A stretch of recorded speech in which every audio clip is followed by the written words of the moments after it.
So I'm going to speak to a little bit about a particular view I get of Nick for a long time now. But I'll start with the fact that we met in January 2005.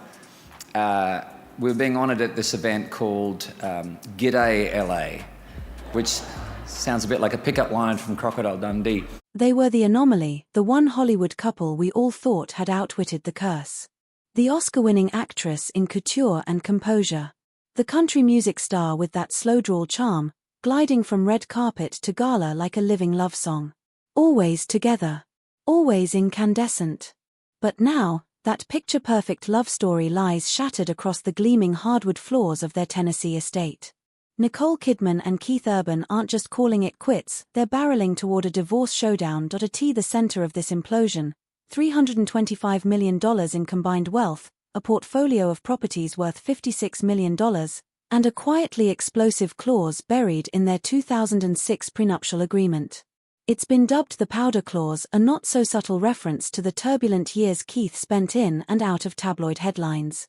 Sometimes with a guitar. Shocked, I think, a lot of people earlier in the week. So we did a story that Keith Urban and Nicole Kidman, after almost 20 years of marriage, they would have celebrated their 20th anniversary in 2026, that they had separated, but that we were told Nicole really still wanted to try and make the marriage are in hand. Sometimes with substances best left unnamed. Nicole's legal team had insisted on it, a safety net in case the past ever came knocking again. Well, it has. And now that clause is front and center, fueling what insiders are calling a legal knife fight. This isn't your sanitized celebrity split complete with joint statements and curated farewell posts. No. This is a public unraveling, fast, raw, and messy. Even their inner circle seems caught off guard, whispering about loyalty frayed, old wounds reopened, and the quiet decay that had apparently been creeping in for months. Nicole's divorce filing on September 30th in Nashville wasn't just paperwork. I got on the phone with some of my Australian sources, and nobody else was surprised. I was surprised. I think the fans are surprised. The public at large is surprised, especially because they're so ubiquitous. I mean, they are really everywhere all the time. But they have not been living together for months, apparently. It was a signal flare. It landed mere hours after Keith reportedly gathered up his guitars, denim, and what pride he could salvage, and walked out of their $4 million home.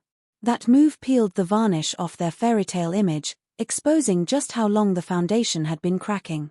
Suddenly, the glossy magazine covers and PDA-filled premieres looked like artifacts from a parallel life, one that had long since ended behind closed doors. The descent was dizzyingly fast. On June 25th, Nicole's Instagram marked their anniversary with a grainy black and white photo, her arms wrapped around Keith, the caption glowing with affection, "Happy anniversary, baby." 5 days later, he'd vanished. No poetic silence, no cryptic messages. Just absence. He stopped responding. He moved out. He ghosted not just Nicole, but the entire narrative. Weeks later, Nicole resurfaced, not at a gala. So now, as far as I understand, he's the one that wanted out, and she was kind of gaslighted by it all. Is that the way you see it too, or understand this, that he was the one who actually, and she was a bit surprised by it, or? That's what all the reports are saying that are coming out now. So, of course, as soon as I heard this news, I was like, okay, first Hugh Jackman and now Nicole Kidman. I mean, really, what is going on down? But on a rugged trail outside Nashville, dressed down in leggings and a ball cap, her hair knotted in a no-nonsense bun.